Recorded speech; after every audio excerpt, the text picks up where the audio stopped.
નમસ્કાર મિત્રો, આગળના લેક્ચર્સની અંદર આપણે વાત કરી કે ટ્રાય કેચ બ્લોક જે છે એ કેવી રીતના કામ કરે છે અને ટ્રાય એક્સેપ્ટ બ્લોક જે છે એમાં મલ્ટિપલ એક્સેપ્શન તમારે આપવા છે તો કેવી રીતના આપી શકાય છે. જ્યારે રન ટાઈમ તમે એક્ઝિક્યુશન કરો છો ત્યારે ટ્રાય એક્સેપ્ટ બ્લોક કઈ રીતના વર્ક કરે છે.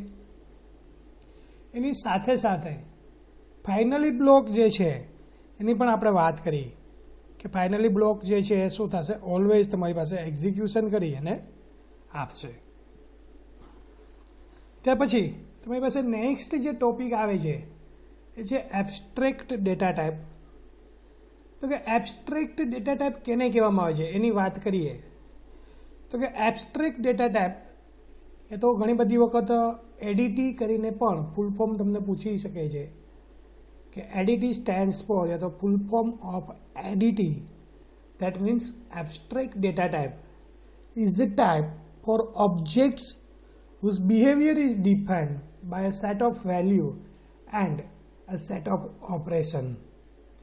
કે અહીંયા શું કહે છે કે એબ્સ્ટ્રેક્ટ ડેટા ટાઈપ જે છે તમારી પાસે ઓબ્જેક્ટ છે કે જેનું બિહેવિયર જે છે એ તમને ડિફાઇન કરે છે કે સેટ ઓફ વેલ્યુઝ કે કઈ કઈ વેલ્યુ છે એન્ડ સેટ ઓફ ઓપરેશન કે કઈ કઈ ટાઈપના ઓપરેશન જે છે એ ત્યાં પરફોર્મ થઈ શકે છે. ત્યારબાદ તમે જો આગળ વધીએ આપણે તો શું કહે છે, the definition of ADT only mention what operation are to be performed but not how this operation will be implemented. અહીંયા શું કહે છે કે ડેફિનેશન જે છે એમ કહે છે કે કયા ઓપરેશન પરફોર્મ કરવાના છે પણ એને કેવી રીતના ઇમ્પ્લિમેન્ટ કરવું છે એ કીધેલું નથી. ધેટ મીન્સ કે ઓપરેશન જે છે એ તમારે પરફોર્મ કરવાનું છે પણ તમને એ ખ્યાલ નથી કે એને કઈ રીતના ઇમ્પ્લિમેન્ટ કરવાના છે. તો એવા ટાઈમ ઉપર તમે શું કરશો? It does not specify how data will be organize in memory and what algorithm will be use for implementing the operation. કે અહીંયા એ પણ સ્પેસિફાઈડ નથી થયું કે કયા ડેટા જે છે એને મેમરીની અંદર ઓર્ગેનાઇઝ કરવાના છે અને કયા અલ્ગોરિધમનો યુઝ કરવાનો છે કે પર્ટિક્યુલર જે ઓપરેશન છે એ ઓપરેશન ઉપર કયો અલ્ગોરિધમ વર્ક કરશે એ પણ ખ્યાલ નથી. It is called abstract because it gives an implementation independent view. કેટલા માટે એને શું કહેવામાં આવે છે? એબ્સ્ટ્રેક્ટ કહેવામાં આવે છે કે એને ઇમ્પ્લિમેન્ટેશન જે છે એ ઇન્ડિપેન્ડન્ટ વ્યૂ તરીકે ઓળખવામાં આવે છે. ડાયરેક્ટલી તમે ઇન્ડિપેન્ડન્ટ વ્યૂ કહેશો તો એ અહીંયા ચાલશે નહીં. એટલા માટે શું કહે છે કે ઇન્ડિપેન્ડન્ટ વ્યૂ છે કે જ્યાંથી તમારી પાસે શું થાય છે, ઇમ્પ્લિમેન્ટેશન જે છે એ પ્રોસેસ એક્ઝિક્યુટ થાય છે. The process of providing only this essential and heading details is known as an abstraction. કે આ જે પ્રોસેસ થાય છે, જે તમારી પાસે ડેટા હાઇડિંગ થાય છે કે પ્રોસેસ જે છે એ કરવાની છે પણ કેવી રીતના કરવાની છે એ ખ્યાલ નથી.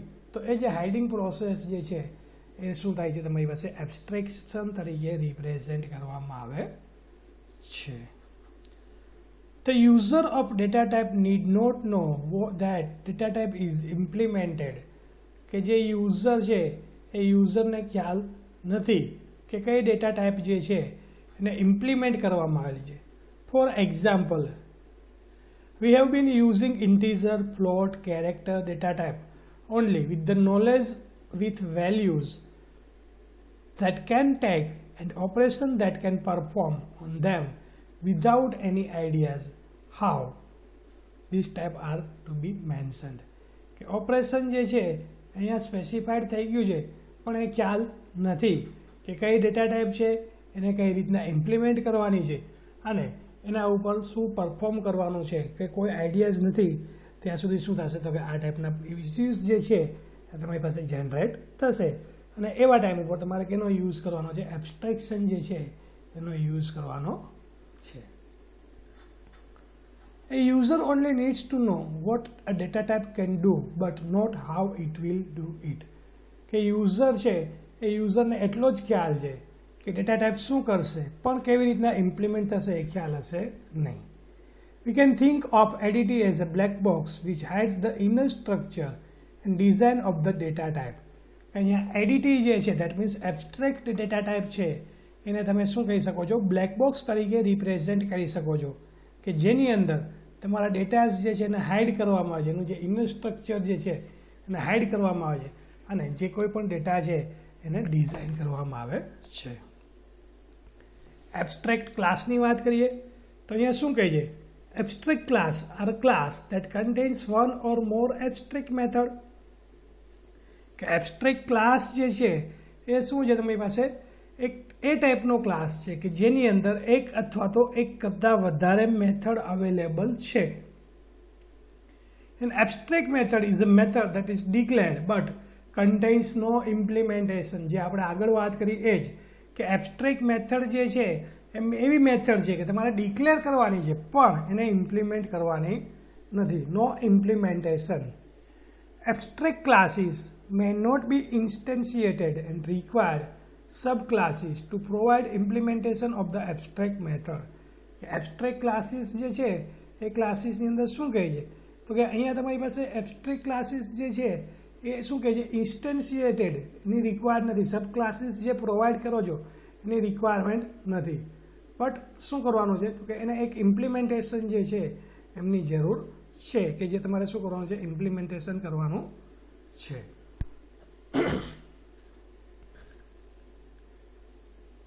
Subclasses of an abstract class in Python are not required to implement the abstract method of the parent class.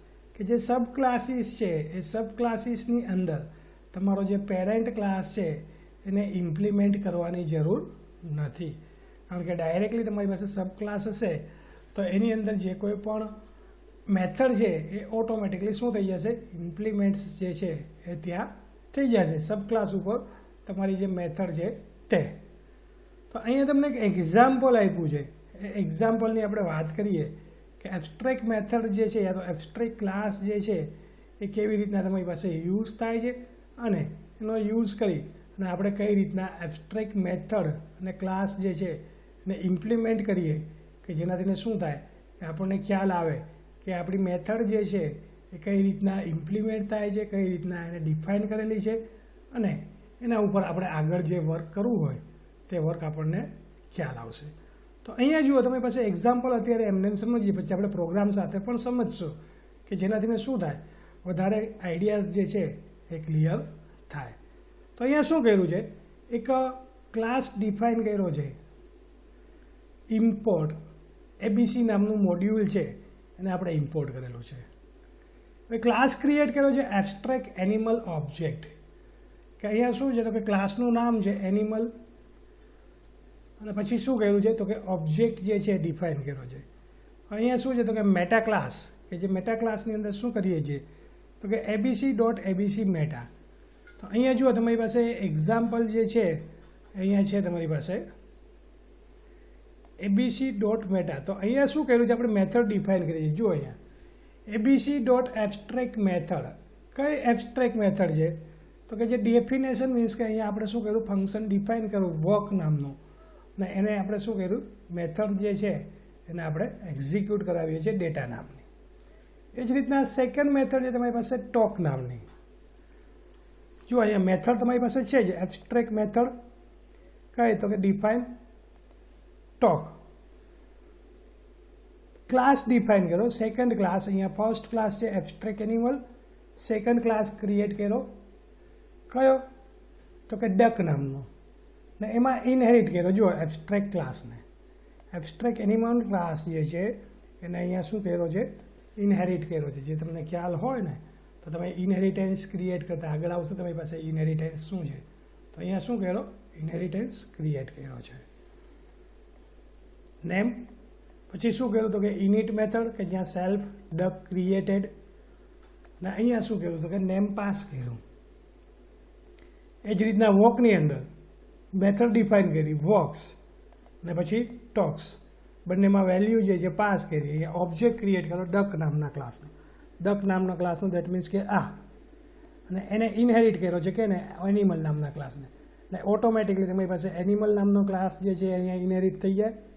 અને પછી શું કર્યું, ઓબ્જેક્ટ ડોટ ટોક અને ઓબ્જેક્ટ ડોટ વોક બંને એક્ઝામ્પલ જે છે આપણે હમણાં એક્ઝિક્યુટ કરીએ એટલે ખ્યાલ આવશે કે કઈ રીતના તમારી પાસે વર્ક કરે છે. સપોઝ જો આમાં વર્ક નહીં કરે તો આપણે બીજું એક્ઝામ્પલ જે છે એ સિમ્પલ વેની અંદર જોઈએ છે, બટ આઈ થિંક કે વર્ક કરે છે તો જ અહીંયા મૂકેલું હશે, અધરવાઇઝ તો બધા એક્ઝામ્પલ જે છે એ એક્ઝિક્યુટ કરીને મૂકેલા છે, છતાં પણ ડાઉટફુલ કેસ છે એટલા માટે કન્ફર્મ ના કહી શકું એ કઈ રીતના છે. Okay, will try it. અહીંયા ડેટા પાસ કરીએ છીએ,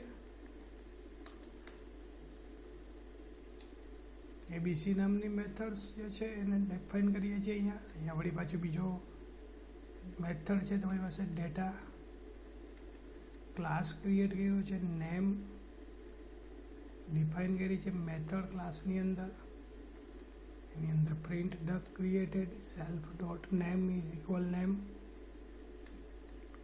ડિફાઇન કરી છે મેથડ વોક નામની, એમાં એક પાછું statement print walk.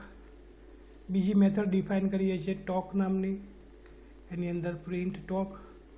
Object create કર્યો છે ડક નામના ક્લાસનો, ડક નામનો ક્લાસ જે છે ઇનહેરિટ કરે છે એબ્સ્ટ્રેક્ટ એનિમલ નામના ક્લાસને.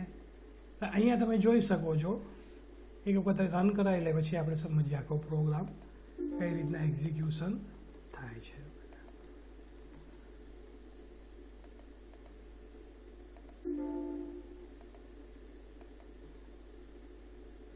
એક મિનિટ આપણે ટ્રાય કરીએ. ઓકે, કારણ કે અહીંયા તમારી પાસે end of line scanning string literals. Okay, line create થઈ ગઈ છે પણ સ્ટ્રિંગ લિટરલ્સ જે છે સ્પેસિફાઈડ નથી થતા, એટલા માટે ચેક કરવું પડે. અહીંયા પાયથોનની અંદર જે છે ને એક આ બહુ તમારી પાસે સરળ ઇન્ફોર્મેશન છે કે ડાયરેક્ટલી તમે જ્યારે ડિફાઇન કરો છો ક્લાસ કે મેથડ, કારણ કે અહીંયા બ્રેકેટ નથી આવતા, બ્રેસીસ નથી આવતા, તો એવા ટાઈમ ઉપર તમારી પાસે ઘણી બધી વખત શું થાય છે કે આ ટાઈપની એરર્સ જે છે એ જનરેટ થવાના ચાન્સીસ વધારે રહે છે.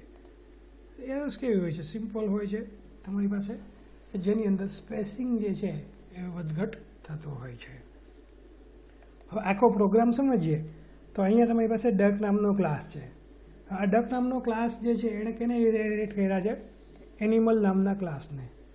હવે અહીંયા નેમ ઇઝ ઇક્વલ હતી આપણી પાસે કોઈ સ્ટ્રિંગ છે નહીં, ડિફાઇન કરી છે ઇનિટ નામની મેથડ, અને એમાં શું કર્યું છે એક નેમ નામનું પેરામીટર પાસ કર્યું છે અને પ્રિન્ટ કર્યું છે duck is created self dot name is equal name. Second method define કરી છે વોક નામની, એને સેલ્ફ રિપ્રેઝન્ટ કર્યું છે.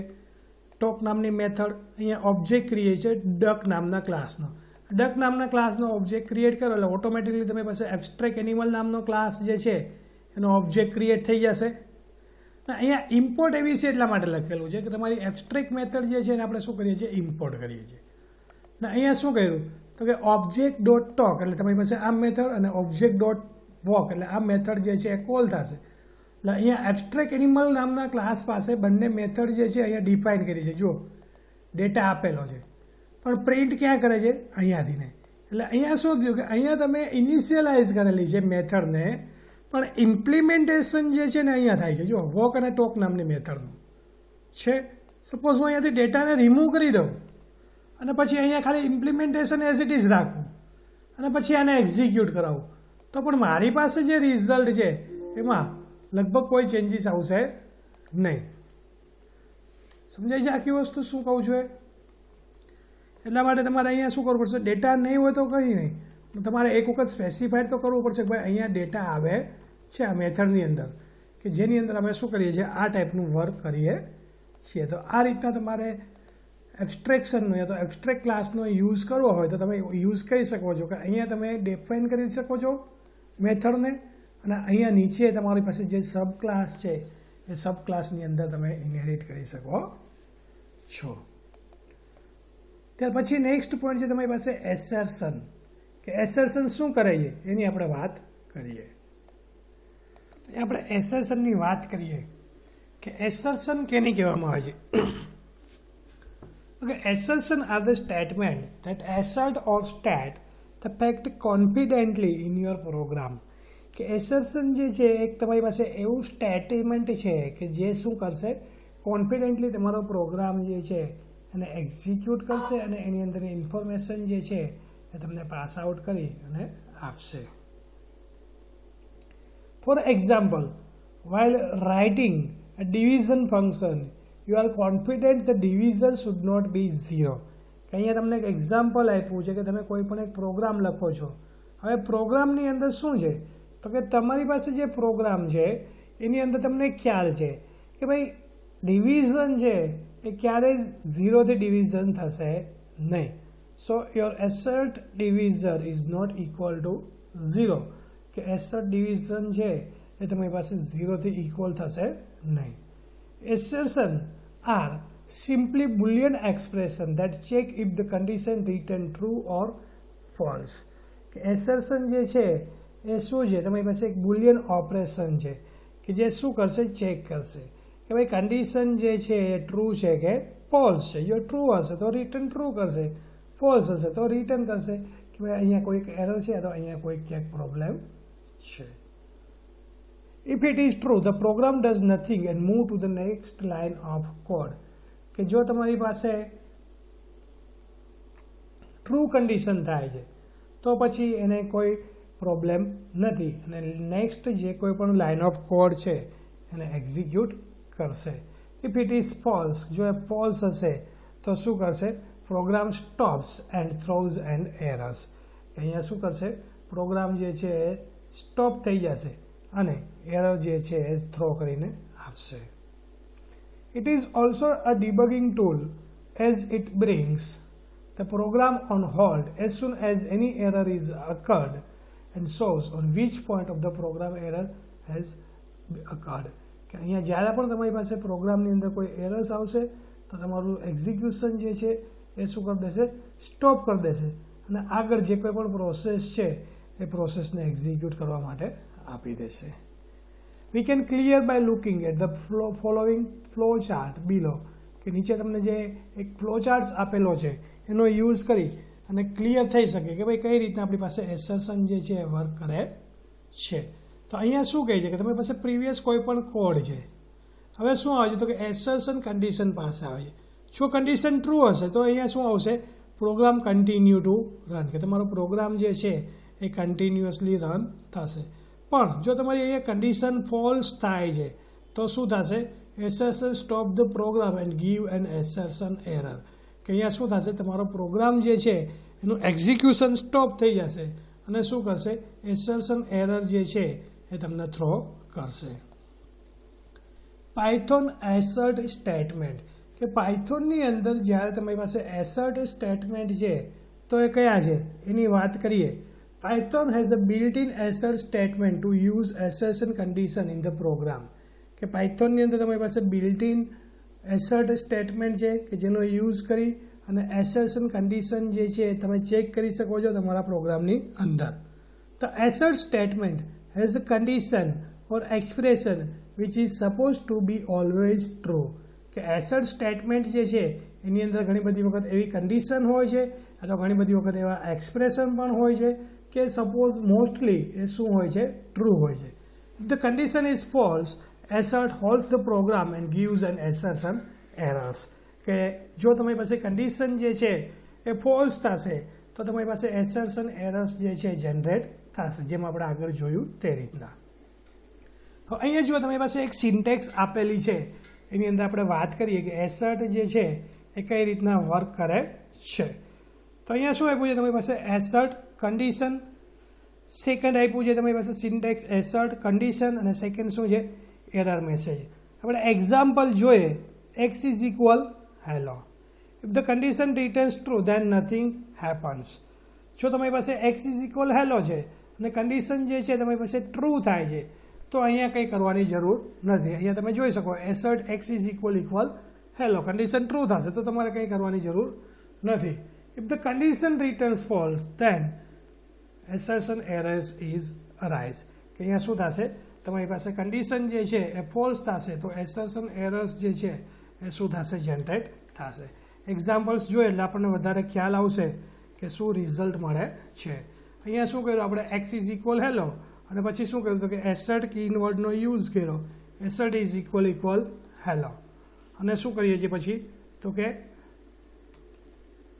હવે આપણે સિમ્પલ આને એક્ઝિક્યુટ કરી લઈએ એટલે રિઝલ્ટ જે છે આપણને ખ્યાલ આવે કે અહીંયા તમારી પાસે કન્ડિશન ટ્રુ થાય છે તો કંઈ થતું નથી but the condition is false કે હું અહીંયા શું કરું છું હેલોની જગ્યા ઉપર શું કરું છું બાય એટલે કન્ડિશન મારી પાસે ફોલ્સ થશે છેલ્લી મારી પાસે કન્ડિશન ફોલ્સ થશે તો શું થશે એસર્ટ એરર્સ જે છે મારી પાસે જનરેટ થઈ જુઓ છે એસર્શન એરર્સ તો જ્યારે તમે એસર્ટ કીવર્ડનો યુઝ કરો છો ત્યારે આ કીવર્ડ જે છે એ જ તમને સ્પેસિફાઈડ કરી દે છે કે તમારી કન્ડિશન જે છે એ ટ્રુ છે કે ફોલ્સ જો ફોલ્સ હશે તો એક્ઝિક્યુશન નહીં કરે અને તમને શું કરશે એરર મેસેજ જે છે એ ડિસ્પ્લે કરીને આપશે સમજાય છે આખી વસ્તુ ક્લિયર થાય છે કે એસર્ટ મેસેજ જે છે એ શું કરે છે કેવી રીતના એક્ઝિક્યુટ થાય છે તો આ બંને એક્ઝામ્પલ્સ જે છે આપણી પાસે જોઈ લીધા ત્યાર પછી નેક્સ્ટ આવે છે તમારી પાસે પાયથોન ઇનહેરિટન્સ કે પાયથોન જે છે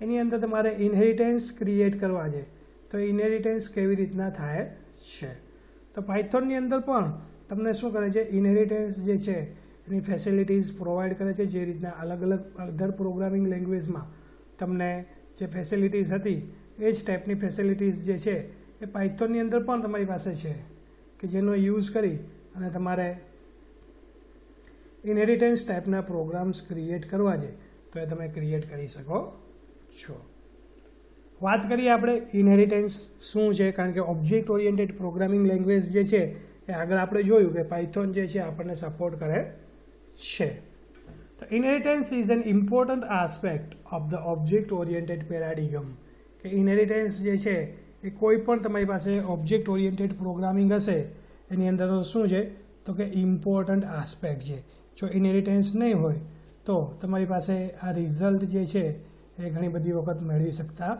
નથી એટલા માટે શું કહે છે કે ઇનહેરિટન્સ જે છે એ શું છે તમારી પાસે ઇમ્પોર્ટન્ટ આસ્પેક્ટ છે inheritance provides code reusability to the program because we can use an existing class to create a new class instead of creating it from scratch કે અહીંયા ઇનહેરિટન્સ જે છે એ તમને ફેસિલિટીઝ આપે છે કે તમારા કોડને તમારે રીયુઝ કરવો છે તો તમે એને રીયુઝ કરી શકો છો પણ કેવી રીતના તો કે તમારો જે કોડ છે એ કોડને તમારે પાછો રીયુઝ કરવો છે તો તમે રીયુઝ કરી શકો છો નવો કોડ લખવાની જરૂર નથી તો આ રીતના ઇનહેરિટન્સનો યુઝ કરીને પણ તમે તમારા કોડ જે છે એને રિપીટેડલી યુઝ કરવો હોય તો તમે યુઝ કરી શકો છો અલગ અલગ ક્લાસની અંદર તો child class acquires the properties and can access all the data members and function defined in the parent class જે રીતના આગળ તમારી પાસે જે પ્રોગ્રામિંગ લેંગ્વેજમાં જે કન્સેપ્ટ હતો એ જ કન્સેપ્ટ અહીંયા છે કે ભાઈ ચાઇલ્ડ ક્લાસ છે એ જે પેરેન્ટ ક્લાસ છે એ પેરેન્ટ ક્લાસની બધી જ ઇન્ફોર્મેશન જે છે એને શું કરશે એક્સેસ કરી શકે છે કારણ કે ચાઇલ્ડ જે છે એ ઓલવેઝ આપણી પાસે ખબર છે કે તમારા જે પેરેન્ટ ક્લાસ છે એને જે કોઈ પણ ડેટા મેમ્બર્સ છે એ ડેટા મેમ્બર્સને શું કરશે એક્સેસ કરશે તો અહીંયા એ જ કહે છે કે ભાઈ ચાઇલ્ડ ક્લાસ છે એ તમારા જે કોઈ પણ પેરેન્ટ ક્લાસ છે એ પેરેન્ટ ક્લાસની બધી ઇન્ફોર્મેશનને શું કરશે એક્સેસ કરી શકે છે In Python, a derived class can inherit a base class A child class can also provide its specific implementation to the function of the parent class.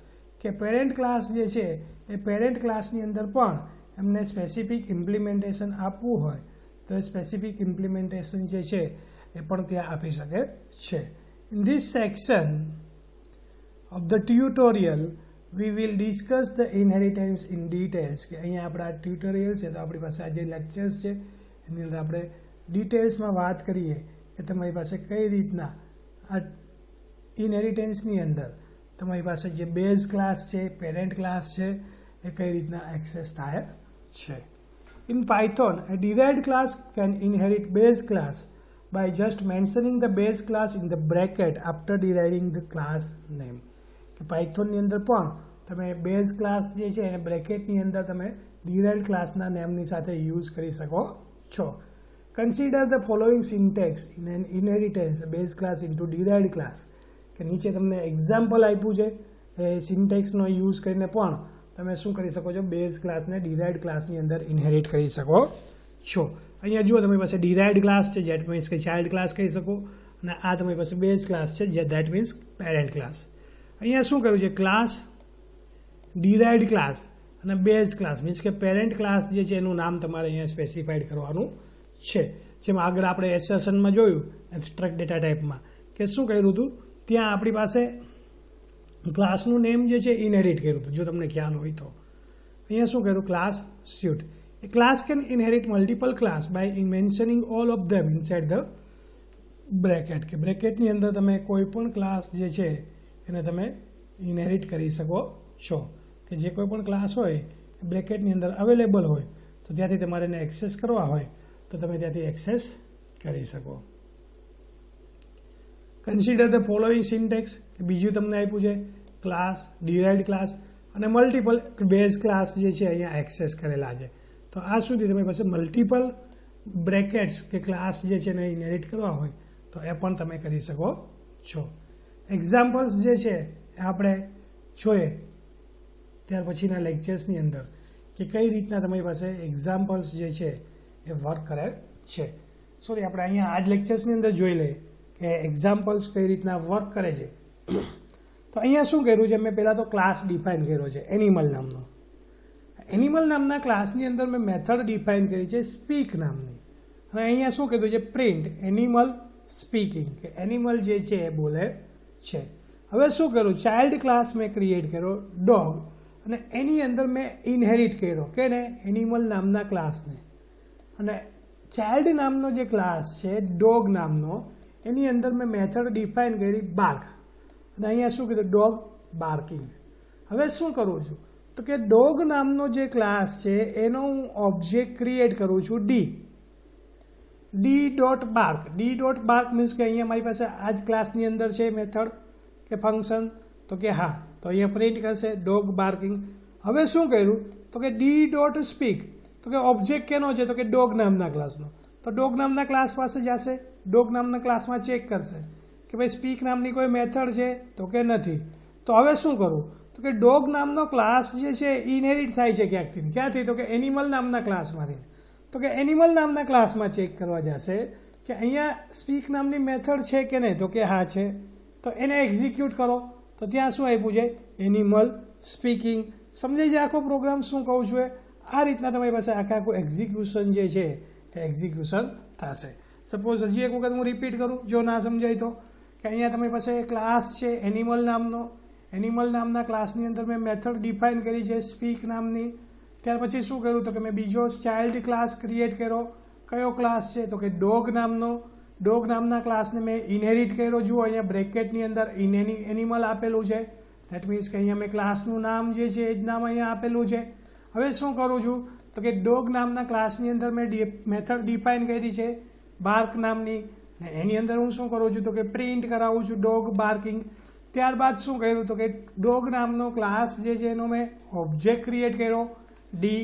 હવે હું શું કરું છું તો કે D dot bark that means કે D શું છે તો કે ડોગ નામના ક્લાસનો ઓબ્જેક્ટ છે, તો ડોગ નામના ક્લાસના ઓબ્જેક્ટ પાસે જશે અને ત્યાં ચેક કરશે કે ભાઈ બાર્ક નામની મેથડ છે તો કે હા. તો બાર્ક નામની મેથડ જે છે એને એક્ઝિક્યુટ કરશે. બાર્ક નામની મેથડની અંદરનું જે સ્ટેટમેન્ટ છે એ શું છે તો કે ડોગ બાર્કિંગ, તો અહીંયા શું કરશે, પ્રિન્ટ કરશે. ત્યારબાદ વળી પાછું નેક્સ્ટ મેથડ પાસે આવશે ડી ડોટ સ્પીક. તો ડી ડોટ સ્પીક શું છે તો કે ડોગ નામના ક્લાસની મેથડ છે, તો ડોગ નામના ક્લાસ પાસે જશે, એને કહેશે કે ભાઈ સ્પીક નામની મેથડ તમારી પાસે છે, તો કે ડોગ નામનો ક્લાસ કહેશે મારી પાસે કોઈ આવી મેથડ નથી સ્પીક નામની. તો શું કરશે તો કે ડોગ જે છે એમ કહેશે કે મારી પાસે એક એનિમલ નામનો કોઈ ક્લાસ છે એ આવેલો છે, તો ત્યાં જઈને ચેક કરશે કે એનિમલ નામના ક્લાસની અંદર સ્પીક નામની મેથડ છે, તો કે હા છે. તો એ મેથડને એક્ઝિક્યુટ કરો, તો અહીંયા એક્ઝિક્યુટ કરશે અને ત્યારબાદ તમારી પાસે જે કોઈ પણ રિઝલ્ટ આવે છે રિઝલ્ટ તમને પ્રિન્ટ કરીને આપશે dog is barking, animal is speaking. તો આ રીતના તમારી પાસે ઇનહેરિટન્સ જે છે એની પ્રોસેસ એક્ઝિક્યુટ થાય છે. ત્યારબાદના નેક્સ્ટ લેક્ચર્સમાં આપણે મલ્ટિપલ ઇનહેરિટન્સ અથવા મલ્ટી લેવલ ઇનહેરિટન્સ જે છે એ જોશું. Okay, thank you.